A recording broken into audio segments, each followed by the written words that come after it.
ओम भगवते वासुदेवाय नमः. तर आपण श्रीमद भागवत महापुराण पाहत आहोत आणि त्यातील आपला प्रथम स्कंद चालू आहे. प्रथम स्कंदातील अध्याय नंबर 10. 10व्या अध्यायामध्ये श्रीकृष्णाचे द्वारकेला गमन.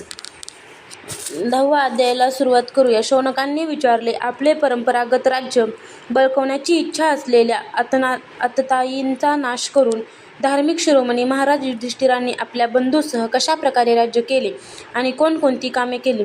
कारण बंधुवधाच्या दुःखाने राज्यभोगाविषयी ते विरक्त होते. सूत म्हणाले, संपूर्ण सृष्टीला पुनर्जीवित करणारे भगवान श्रीकृष्ण परस्परातील कलहाग्नीने दग्ध झालेल्या कुरुवंशाला अंकुरित करून आणि युधिष्ठिराला राज्यसिंहासनावर बसवून प्रसन्न झाले. भीष्म आणि श्रीकृष्ण यांनी केलेल्या उपदेशाच्या श्रवणाने युधिष्ठिराच्या अंतःकरणात विज्ञानाचा उदय झाला आणि त्याचे सर्व संशय फिटले. भगवंताच्या आश्रयाला राहून समुद्रापर्यंतच्या साऱ्या पृथ्वीचे ते इंद्रापर्यंत शासन करू लागले. भीमसेन आदी त्यांचे बंधू त्यांच्या आज्ञांचे पूर्णपणे पालन करीत होते. युधिष्ठिराच्या राज्यात आवश्यकतेनुसार भरपूर पाऊस पडत होता. पृथ्वी सर्व आवश्यक वस्तू उत्पन्न करून देत होती. पुष्ट झालेल्या सडांच्या गायी प्रसन्नतेने युधिष्ठिराच्या राज्यात आवश्यकतेनुसार भरपूर पाऊस पडत होता. पृथ्वी सर्व आवश्यक वस्तू उत्पन्न करीत होती. पुष्ट झालेल्या सडांच्या गायी प्रसन्नतेने गोशालांना दुधाने भिजवत होत्या. नद्या, समुद्र, पर्वत, वनस्पती, वेली आणि औषधी प्रत्येक ऋतूत आपापल्या वस्तू भरपूर प्रमाणात राजाला देत होत्या. अजातशत्रू महाराज युधिष्ठिराच्या राज्यात कोणत्याही प्राण्याला कधीच आदी व्याधी तसेच दैविक, भौतिक किंवा आत्मिक क्लेश होत नसत. आपल्या बंधूंचा शोक नाहीसा करण्यासाठी आणि बहीण सुभद्रेच्या प्रसन्नतेसाठी श्रीकृष्ण काही महिनेपर्यंत हस्तिनापुरातच राहिले. जेव्हा त्यांनी युधिष्ठिराकडे द्वारकेला जाण्याची परवानगी मागितली तेव्हा राजाने त्यांना आलिंगन देऊन संमती दिली. त्यांना प्रणाम करून भगवंत रथावर बसले. काही समवयस्क लोकांनी त्यांना आलिंगन दिले तर कनिष्ठांनी नमस्कार केला. त्यावेळी सुभद्रा, द्रौपदी, कुंती, उत्तरा, गंधारी, धृतराष्ट्र, युयुत्सु, कृपाचार्य, नकुल, सहदेव, भीम, धौम्य, सत्यवती आदी स्त्रिया हे सर्व श्रीकृष्णावरील अतीव प्रेमामुळे त्यांचा विरह सहन करू शकले नाहीत. भगवत भक्त सत्पुरुषांच्या संगतीने ज्यांचा दुसंग सुटला ते विवेकी पुरुष भगवंताचे मधुर मनोहर यश केवळ एक वेळ ऐकल्यावरही त्यांना सोडू शकत नाहीत. तर मग त्याच भगवंताचे दर्शन, स्पर्श, त्यांच्याशी संवाद करणे तसेच त्यांच्याबरोबर निद्रा घेणे, उठणे, बसणे आणि भोजन करण्याने ज्यांचे हृदय संपूर्ण समर्पण झाले होते असे पांडव त्यांचा विरह कसा सहन करू शकतील. अंतःकरण द्रवलेले ते पापण्या न मिटणारे नेत्रांनी भगवंताकडे पाहत स्नेहबंधनाने विवळ होऊन ते जातील तिकडे जात होते. श्रीकृष्ण घरून निघतेवेळी त्यांच्या बंधुपत्न्यांचे नेत्र दुःखित अंतःकरणामुळे अश्रूंनी भरून आले होते. परंतु प्रवासात त्यांना अपशकुन होईल या भीतीने मोठ्या प्रयत्नांनी त्यांनी आपले अश्रू आवरून घेतले. भगवंताच्या प्रस्थानाच्या वेळी मृदुंग, शंख, भेरी, वीणा, ढोल, तुताऱ्या, धुंदुरी, नगारे, घंटा, दुदुंभी इत्यादी वाद्ये वाजू लागली. भगवंताच्या दर्शनाच्या लालसेने कुरुवंशातील स्त्रिया प्रसादाच्या गच्चीवर जाऊन तेथूनच प्रेम, लज्जा व मंद हास्ययुक्त नेत्रांनी भगवंतांना पाहत पाहत त्यांच्यावर पुष्पवृष्टी करू लागल्या. त्यावेळी भगवंताचा प्रिय सखा अर्जुनाने आपल्या प्रियतम श्रीकृष्णाचे मोत्यांची झालर लावलेले रत्नजडित दांडा असलेले पांढरे छत्र आपल्या हातात घेतले होते. उद्धव आणि सात्यकी सुंदर चौऱ्या ढाळीत होते. भगवान श्रीकृष्णावर वाटेत चारी बाजूंनी पुष्पवर्षा होत होती. ते दृश्य अत्यंत मनोहर होते. ठिकठिकाणी ब्राह्मणांनी दिलेले सत्य आशीर्वाद कानावर येत होते. ते आशीर्वाद सगुण भगवंतांना अनुरूप होते, कारण त्यांच्यामध्ये सर्व गुण होते, परंतु निर्गुण भगवंतांना अनुरूप नव्हते. ज्यांचे चित्त भगवान श्रीकृष्णामध्ये रममाण झाले होते अशा हस्तिनापुरातील कुलीन स्त्रिया आपापसात अशा गोष्टी करीत होत्या की त्याकडे सर्वांचे कान आणि मन लागून राहिले होते. त्या आपापसात म्हणत होत्या, ज्यावेळी सत्व, रज, तम हे सृष्टीचे मूळ 3 गुणसुद्धा राहत नाहीत, जीव आणि जगतमा ईश्वरात लीन होऊन जातात आणि महतत्व आदी समस्त शक्ती आपले मूळ कारण जे अव्यत्यय त्यात निद्रा घेतात. सख्यांनो, अशा प्रलयाच्या वेळीसुद्धा आपल्या अद्वितीय निर्विशेष स्वरूपात स्थित राहणारे हेच ते सनातन परमपुरुष होत.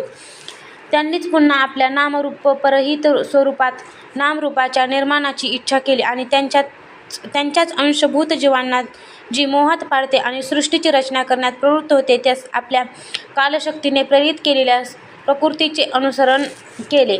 तसेच व्यवहारासाठी म्हणून वेद इत्यादी शास्त्रांची रचना केली. या जगात ज्यांच्या स्वरूपाचा साक्षात्कार जितेंद्रिय योगी आपल्या प्राणांना वश करून भक्तीने प्रफुल्लित झालेल्या निर्मल हृदयात करून घेतात, तेच हे श्रीकृष्ण साक्षात परब्रह्म आहेत. वास्तविक यांच्याच भक्तीने अंतःकरणाची पूर्ण शक्ती होऊ शकते. हे सखी, ज्यांच्या सुंदर लीलांचे गायन वेदांत आणि अन्य गोपनीय शास्त्रात व्याख्यासारख्या हे सखी, ज्यांच्या सुंदर लीलांचे गायन वेदात आणि अन्य गोपनीय शास्त्रात व्यासांसारख्या रहस्यवादी ऋषींनी केले आहे, तेच हे आहेत. हेच अद्वितीय परमात्मा आहेत. हे आपल्या लीलेने जगताची निर्मिती, पालन पोषण तसेच संहार करतात, पण त्यात आसक्त होत नाहीत. जेव्हा तामसी वृत्तीचे राजे अधर्माने वागू लागतात, तेव्हा हे सत्वगुणाचा स्वीकार करून ऐश्वर्य, सत्य, शाश्वत, नियम, दया आणि यश हे गुण प्रकट करतात आणि जगताच्या कल्याणासाठी युवांमध्ये अनेक अवतार धारण करतात. अहो पहा ना, हा यदुवंश अत्यंत प्रशंसनीय आहे, कारण लक्ष्मीपती पुरुषोत्तम श्रीकृष्णांनी जन्म घेऊन या वंशाचा सन्मान केला आहे. ते पवित्र मधुवनही अत्यंत धन्य होय, जे यांनी आपल्या हिंडण्या फिरण्याने सुशोभित केले आहे. केवढी आनंदाची गोष्ट आहे की द्वारकापुरीने स्वर्गाच्या यशाचा तिरस्कार करून पृथ्वीचे पवित्र यश वृद्धिंगत केले आहे. म्हणूनच येथील प्रजा मोठ्या प्रेमाने आणि मंद हास्ययुक्त कृपादृष्टीने पाहणाऱ्या आपल्या स्वामी भगवान श्रीकृष्णाचे सदैव दर्शन घेत असते.